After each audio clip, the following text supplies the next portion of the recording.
دفعہ کا ذکر ہے، ہریالی سے بھرے ایک چھوٹے سے گاؤں میں ایک غریب کسان رہتا تھا جس کا نام جیک تھا۔ جیک بہت ہی زیادہ محنتی تھا اور اسی لیے وہ سارا دن کھیتوں میں کام کرتا تھا، لیکن اس کی کوششوں کے باوجود اسے اپنی ضروریات زندگی پورا کرنے کے لیے بہت محنت کرنا پڑتی تھی۔ ایک دن جب جیک کھیتوں میں کام کر رہا تھا تو زمین کی کھدائی کے دوران اسے زمین کے نیچے سے ایک پتیلی ملی جو کہ دکھنے میں بالکل ایک عام سی پتیلی تھی، لیکن اسے اس کے بارے میں حیرانی ہوئی اور تجسس کی وجہ سے اس نے سوچا کہ وہ اسے اپنے ساتھ گھر لے جائے گا۔ شام کے وقت جب جیک اس پتیلے کو صاف کرنے کے لیے بیٹھا تو صفائی کے دوران اسے پتیلے کے اوپر کچھ عجیب و غریب الفاظ کھدے ہوئے دکھائی دیے۔ جب اس نے انہیں غور سے دیکھا تو اس پر لکھا ہوا تھا، پکاؤ چھوٹی دیگچی پکاؤ۔ یہ تھوڑا سا حیران کن تھا، لیکن جیک نے یہ فیصلہ کیا کہ وہ اسے ایک بار آزمائے گا۔ تو جیک نے جیسے ہی یہ لفظ بولے تو پتیلے میں ایک نرم سی چمک آئی اور اس میں سے خوبصورت سی خوشبو ہوا میں بسنے لگی۔ وہ بہت ہی زیادہ حیران تھا اور اس کی حیرانی اور ہی زیادہ بڑھ گئی جب اس نے دیکھا کہ وہ پتیلا خود بخود سے ہی کچھ بنانے لگ گیا ہے۔ وہ اپنی آنکھوں پر یقین نہیں کر پا رہا تھا۔ پھر اس جادوئی دیگچی نے اتنا کھانا بنایا کہ وہ 1 درجن لوگوں کے لیے کافی تھا۔ جیک بہت ہی زیادہ خوش ہوا اور اس نے یہ محسوس کیا کہ اب وہ کبھی بھی بھوکا نہیں جائے گا۔ جیک کی اس جادوئی دریافت کے بارے میں آس پاس میں تمام لوگوں کو پتہ چلنے لگا۔ وہ ایک دفعہ کا غریب کسان اب بہت ہی زیادہ سخی میزبان بن گیا تھا، جو گاؤں میں تمام لوگوں کو اپنے پاس بلاتا تھا اور ان کے ساتھ مزیدار کھانے بانٹا کرتا تھا۔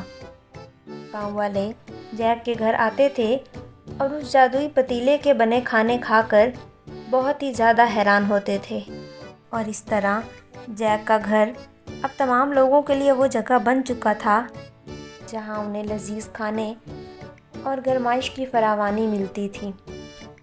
لیکن اس کے ساتھ ساتھ گاؤں میں کچھ لوگ ایسے بھی تھے جو اس بات سے مطمئن نہیں تھے۔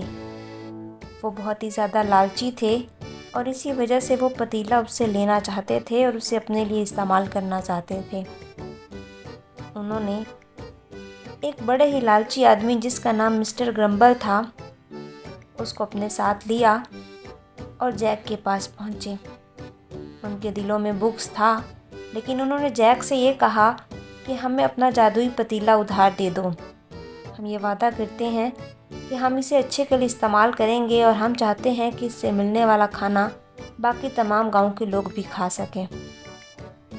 تو جیک نے ان کی باتوں پر اعتبار کیا اور اسے یہی لگا کہ یہ اسے اچھائی کے لیے استعمال کرنا چاہتے ہیں، تو اس نے انہیں وہ پتیلا دیا کہ وہ اسے استعمال کر سکتے ہیں۔ تو وہ لالچی گاؤں والے خوش ہوتے ہوئے پتیلے کے پاس آئے اور بولے، پکاؤ چھوٹی دیگچی پکاؤ۔ لیکن حیرانی کی بات یہ تھی کہ پتیلا بالکل خاموش تھا۔ ایسا لگ رہا تھا جیسے اس نے ان کی بات ماننے سے انکار کر دیا ہے۔ تو یہ دیکھ کر مسٹر گرمبل اور باقی لالچی گاؤں والوں کو غصہ آ گیا۔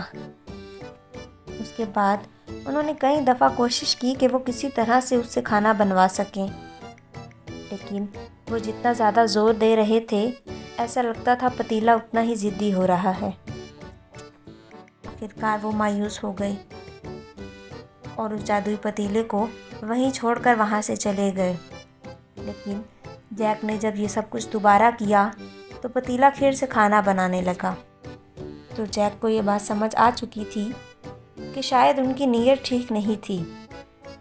اگر ہم اچھی نیت کے ساتھ اس سے خواہش کریں گے تو یہ پوری کرے گا، لیکن اگر ہم تھوڑا سا بھی خود غرض ہوں گے تو یہ پتیلا کھانا نہیں بنائے گا۔